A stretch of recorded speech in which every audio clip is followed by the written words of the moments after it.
Hello, I'm the Doctor. This is how I created the Doctor.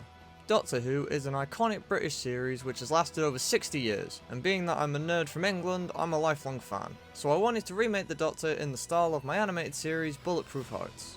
The first decision I had was which Doctor to make, as there's been 15 main incarnations of the titular Time Lord, and a bunch of others we don't need to mention. I decided to make David Tennant, who famously played the 10th Doctor, and is easily the most popular version of all time. Sorry Peter, maybe next time. I start every project with a base mesh which I previously made and adjusted its proportions. It's at this stage I also establish the character's height as I make everything in real world scale. I then start making all the clothes. I took a pair of shoes off another character and spent far too long trying to make them as accurate as I can. While I make things in a stylized anime inspired aesthetic, I do try to add a lot of detail to the models. The most annoying part is the laces. They're not very difficult as it's just a subdivided plane, but it's really tedious and you feel your life slowly slipping away while you're doing it. Next I made the trousers. I select the faces of the legs, duplicate and separate the geometry, then I just polymodel all the folds, creases and seams. I also add pockets, which is probably completely unnecessary, but whatever.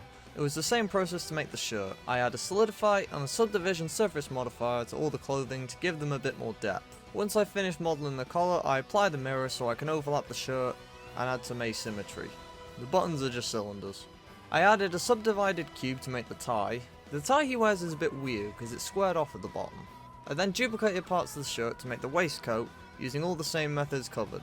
This is probably where most Who fans will realise that I'm not making the 10th Doctor, but the 14th Doctor, also played by David Tennant. The reason for this is simply that I really like his costume. It's just cool. Once I'd finished all the clothes, I would make the hair. I start by adding a cube and sculpting the base of the hair. I'm not thinking about topology at this stage, but simply how it looks. I would then add another cube with a multi-res and shrink wrap it to the high poly mesh. This leaves me the same shape, but I can adjust the level of detail. I then add a curve to make all the spiky parts of the hair. This is very tedious, but eventually I get something that looks like this. Once it's all modelled, I can texture it. I have a library of pre-made materials that I can simply drag onto the model and adjust where I need. All the facial features are drawn separately on planes. This is so I control them all individually with the rig. Speaking of which, this is where I rig the character. I reuse the rig I previously made and adjust it to fit the character's proportions. I then make cage objects around the character, which I then weight paint into the rig. I then use a mesh deform modifier to make the character move the same way as the cage objects. This way all the different parts move together and not through each other. I added extra bones to control the coat. I do the same method for skirts and capes. This is a very manual way of doing it, but I prefer having full control over the character. The last thing I had to make was the sonic screwdriver. Luckily, I own the toy version of this one.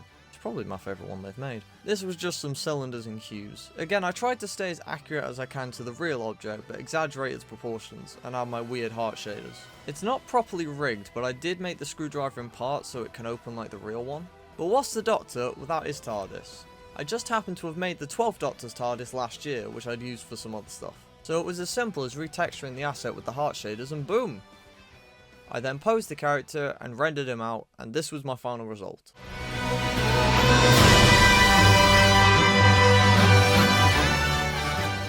Now I know what you're thinking. Yeah, 14's cool, but you'd rather me have made 10. Well, don't worry, because I did that too. I just forgot to record it. So these are my Doctor Who models made in my heart style. Leave a comment down below for who you'd like to see next.